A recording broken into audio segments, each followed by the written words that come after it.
Halo semuanya, perkenalkan nama saya Kayla Zarapani dari SMP Perselangga 91. Di sini saya akan membahas tentang bentuk-bentuk kerjasama internasional. Nah, sebelum kita membahasnya, apakah kalian tahu kerjasama internasional Indonesia memiliki berbagai macam bentuk seperti bilateral, multilateral, regional, dan lain-lain? Nah, pertama yang akan kita bahas yaitu ada bilateral. Kerjasama bilateral adalah bentuk kerjasama yang dilakukan oleh dua negara, misalnya kerjasama Indonesia dengan Malaysia. Kerjasama bilateral yang diputuskan secara sepihak, namun pemutusannya disebut unilateral. Dan yang pertama yaitu ada Indonesia dengan negara di Asia Tenggara. Berikut ini kita akan membahas berbagai macam kerjasama bilateral yang dilakukan Indonesia dengan negara Asia Tenggara lainnya. Yang pertama ada MOU, Memorandum of Understanding, atau kerjasama kesehatan antara Indonesia dan Vietnam mencakup berbagai aspek seperti pencegahan dan pengendalian penyakit. Ini bertujuan untuk memperkuat sektor kesehatan di dua negara, sekaligus meningkatkan kapasitas penanggulangan dan perawatan kesehatan. Yang kedua, kerjasama kesehatan Indonesia dengan Laos. Indonesia menjalin kerjasama kesehatan dengan Laos dalam bidang kesehatan masyarakat, pelayanan kesehatan, kefarmasian dan alat kesehatan, pencegahan dan pengendalian penyakit serta penelitian dan pengembangan kesehatan. Perjanjian ini membantu kedua negara untuk memperkuat infrastruktur kesehatan mereka loh. Yang ketiga, kerjasama Indonesia dan Vietnam tentang literasi dan pemanfaatan ruang digital. Indonesia dan Vietnam menyepakati pentingnya kerjasama dalam pengembangan ruang digital, termasuk di ASEAN, melalui MEO yang telah disepakati. Kedua negara tersebut ingin menciptakan kerangka awal kerjasama guna memajukan literasi dan pemanfaatan ruang digital. Yang keempat, kerjasama Indonesia dan Singapura dalam pembangunan sosial. Indonesia dan Singapura menjalin kerjasama bilateral terkait pemberdayaan perempuan, perlindungan anak, dan pembangunan keluarga. Yang kelima, kerjasama Indonesia dan Singapura di bidang ekonomi. Melalui pertemuan antara perwakilan Indonesia dan Chairman Economic Development Board atau EBD Singapura, kedua negara membahas berbagai aspek pemulihan ekonomi dan perkembangan pembangunan, terutama di kawasan Batam Hitam, Karimun, dan zona ekonomi khusus lainnya di Indonesia. Yang selanjutnya atau yang kedua, kita akan membahas Indonesia dengan negara di benua Asia lain. Yang pertama, Indonesia dengan Arab Saudi. Indonesia juga menjalin hubungan bilateral dengan Arab Saudi, dengan negara yang memiliki umat muslim yang cukup banyak. Jalinnya kerjasama karena adanya keperluan masyarakat melakukan ibadah haji atau umroh di Arab Saudi. Yang kedua, ada Indonesia dan Jepang. Hubungan ini sudah ada dari 1958. Sekarang lebih ke investasi buat UMKM kita dan banyak pelajar kita yang kesana loh. Yang selanjutnya atau yang ketiga, Indonesia dengan benua Eropa. Yang pertama, Indonesia dengan Inggris. Kita sering dialog soal keamanan siber atau cyber dialog buat urusan politik dan keamanan. Yang terakhir, ada kerjasama bilateral Indonesia dan Jerman, mitra ekonomi nomor 1 di Eropa. Banyak perusahaan gede seperti BMW, Adidas, Bayer, sampai Mercedes-Benz investasi di sini loh. Nah, selanjutnya kita akan membahas tentang regional. Kerjasama regional adalah bentuk kerjasama dari negara-negara kawasan atau daerah tertentu yang bertujuan menjamin kepentingan negara-negara satu kawasan. Yang pertama ada ARF. ARF adalah suatu forum yang dibentuk oleh ASEAN tahun 1994 sebagai wahana dialog dan konsultasi. Yang kedua ada SISA. SISA adalah forum antar pemerintah yang bertujuan meningkatkan kerjasama dalam mempromosikan perdamaian, keamanan, dan stabilitas di Asia dan seluruh dunia. Yang ketiga ada CTE-CFF atau Inisiatif Segitiga Terumbu Karang. Berawal dari inisiatif Indonesia sebagai tindak lanjut dari gagasan Presiden Susilo Bambang Yudhoyono. Yang keempat ada SWPD. SWPD adalah forum dialog bagi Australia, Filipina, Indonesia, Papua Nugini, Selandia Baru, dan Timur Leste. Yang kelima ada Brunei, Indonesia, Malaysia, Philippines, ASEAN Growth Area. Kerjasama ekonomi di daerah perbatasan antara Brunei, Indonesia, Malaysia, dan Filipina buat meningkatkan kesejahteraan. Yang keenam ada Indonesia, Malaysia, Thailand Triangle. Segitiga pertumbuhan antara Indonesia, Malaysia, dan Thailand buat memajuin ekonomi masyarakat di daerah perbatasan. Nah, sekarang kita lanjut ke multilateral. Kerjasama multilateral adalah bentuk kerjasama antara beberapa negara. Yang pertama ada G15. G15 adalah singkatan dari Group of 15. lain yang mempunyai fungsi sebagai wadah kerjasama ekonomi serta pembangunan negara-negara berkembang. Yang kedua ada PBB atau United Nations.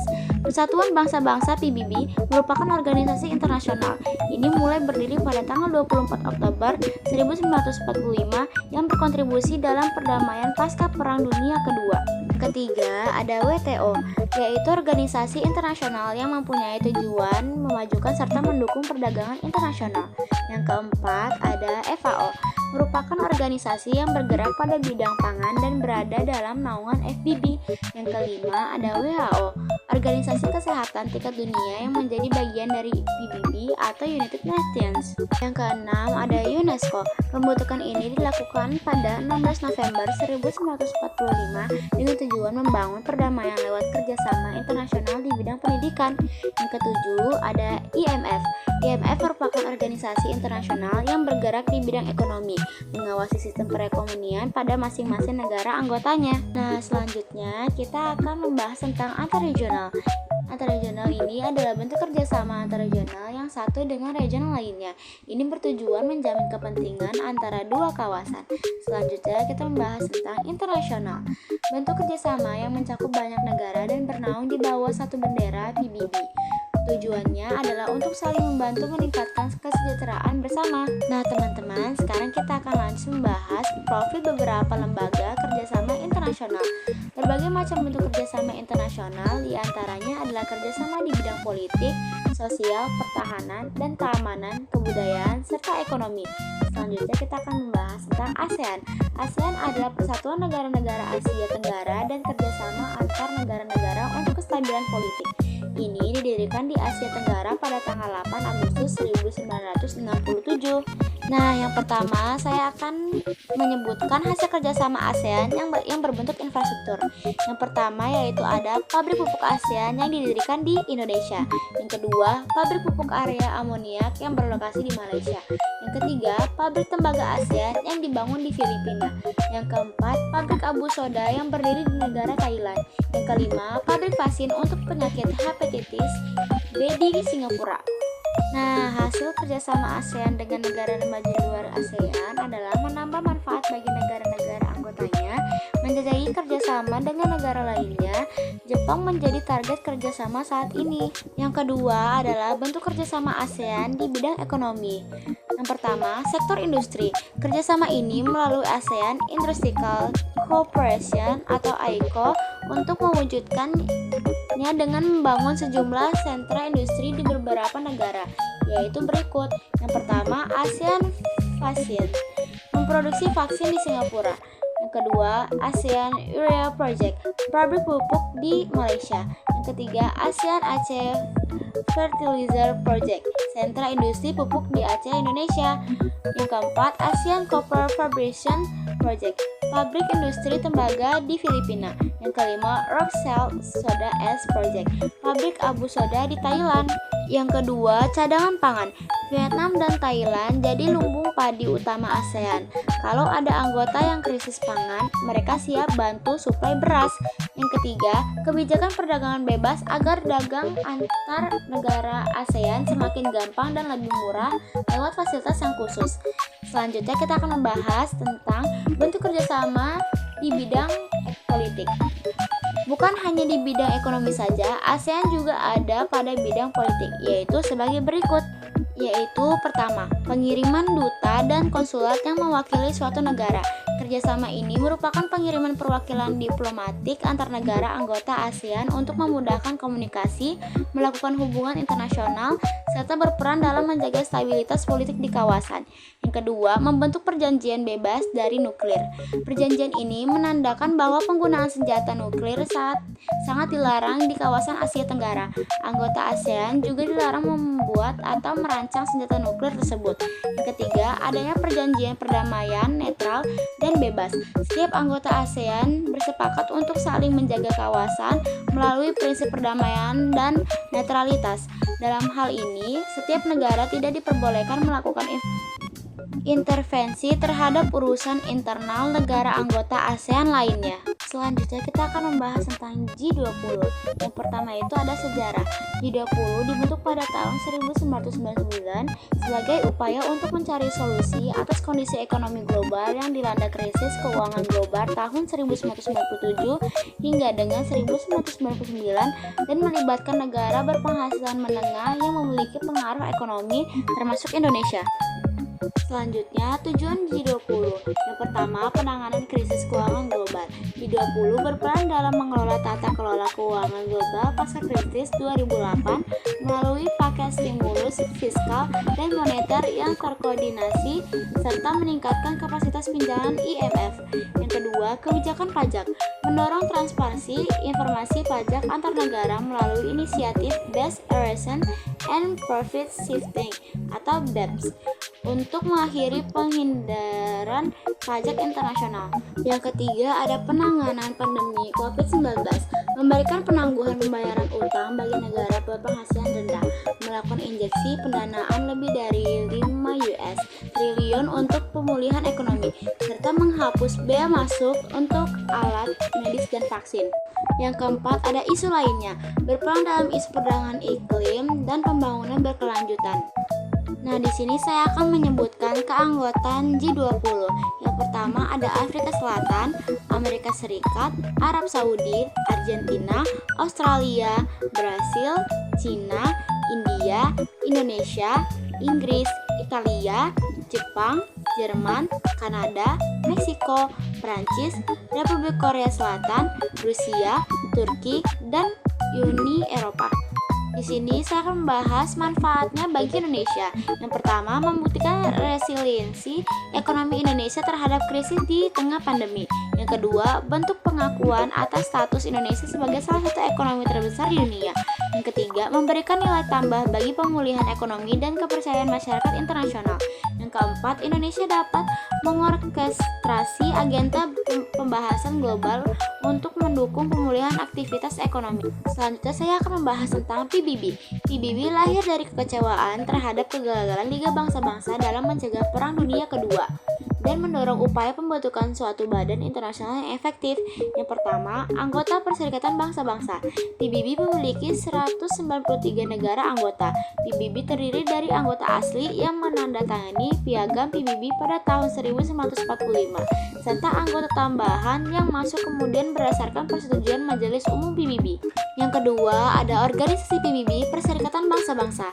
A. Majelis Umum bertanggung jawab menjaga perdamaian dan keamanan internasional, memiliki wewenang memberikan sanksi ekonomi hingga pengiriman pasukan militer. B. Dewan Keamanan, arena debat utama di mana setiap anggota memiliki satu suara, berfungsi untuk pemilihan anggota dewan-dewan lainnya. C. Dewan Ekonomi dan Sosial, menangani isu ekonomi, sosial, pendidikan, kesehatan, serta mendorong penghormatan terhadap hak asasi manusia. D. Dewan Perwalian, mengawasi wilayah perwalian untuk mempersiapkan mereka menuju kemerdekaan. Saat ini tugasnya sudah banyak berkurang. E. Mahkamah Internasional, badan peradilan utama PBB yang menangani sengketa hukum antar negara berdasarkan hukum internasional. F. Sekretariat, dipimpin oleh Sekretaris Jenderal, bertugas mengurus administrasi dan menjaga kelangsungan misi perdamaian PBB di seluruh dunia. Selanjutnya kita akan membahas Uni Eropa. Uni Eropa terbatas di bidang perdagangan. Sejalan dengan pertambahan anggota, kegiatan ini berkembang tidak hanya di bidang perdagangan, tetapi di bidang yang lebih luas lagi. Contohnya perpajakan, perindustrian, pertanian, dan politik.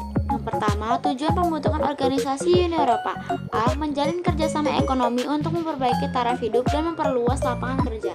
B. Persaingan bebas, memajukan perdagangan dengan menjamin persaingan bebas dan keseimbangan perdagangan antar negara anggota.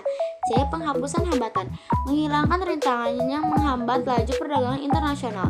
D. Perluasan hubungan, memperluas hubungan dengan negara luar anggota serta menciptakan keseragaman tarif dan kebebasan bergerak bagi buruh, barang, serta modal. Selanjutnya kita membahas struktur organisasi Uni Eropa, Majelis Umum atau Dewan Eropa. Beranggotakan 142 orang yang dipilih parlemen negara anggota. Tugasnya adalah memberikan nasihat, mengajukan usul kebijakan, serta mengawasi dan meminta pertanggungjawaban badan pengurus harian. B. Dewan Menteri memegang kekuasaan tertinggi dalam perencanaan dan pengambilan keputusan kebijakan. Anggotanya adalah para menteri luar negeri negara anggota. Ketuanya dipilih bergiliran sesuai abjad dengan masa jabatan 6 tahun. C. Badan Pengurus Harian atau Komisi terdiri atas 9 anggota yang dipilih berdasarkan kemampuan dengan masa jabatan 4 tahun. Badan ini memegang kekuasaan eksekutif atau pelaksana, mengamati keputusan dan memberikan usul atau kritik kepada sidang Uni Eropa. D. Mahkamah Peradilan beranggotakan 7 orang dengan masa jabatan 6 tahun, berfungsi sebagai peradilan administrasi, pidana terhadap anggota komisi, dan peradilan antara negara anggota untuk menyelesaikan perselisihan atau konflik perjanjian internasional. Nah, terakhir yang kita bahas adalah keanggotaan Uni Eropa. Pada tahun 1999, masyarakat Eropa hanya mengenal satu mata uang yang disebut European Union. Perjanjian yang dilakukan Eropa harus beberapa kali mengalami amandemen. Ini berkaitan dengan bertambahnya anggota. A. Negara tersebut berada di kawasan benua Eropa. Negara tersebut harus menerapkan prinsip-prinsip demokrasi, penegakan hukum, dan menghormati hak asasi manusia atau HAM. B. Bersedia menjalankan segala peraturan perundang-undangan Eropa. Negara anggotanya terdiri dari 27 negara. Yang pertama ada Austria, Belanda, Belgia, Bulgaria, Republik Ceko, Denmark, Estonia, Finlandia, Jerman, Prancis, Hongaria, Irlandia, Italia, Kroasia, Latvia, Lituania, Luxembourg, Malta, Polandia, Portugal, Romania, Siprus, Slovakia, Slovenia, Spanyol, Swedia, dan terakhir adalah Yunani. Terima kasih ya guys yang sudah menontonnya sampai habis. See you next time.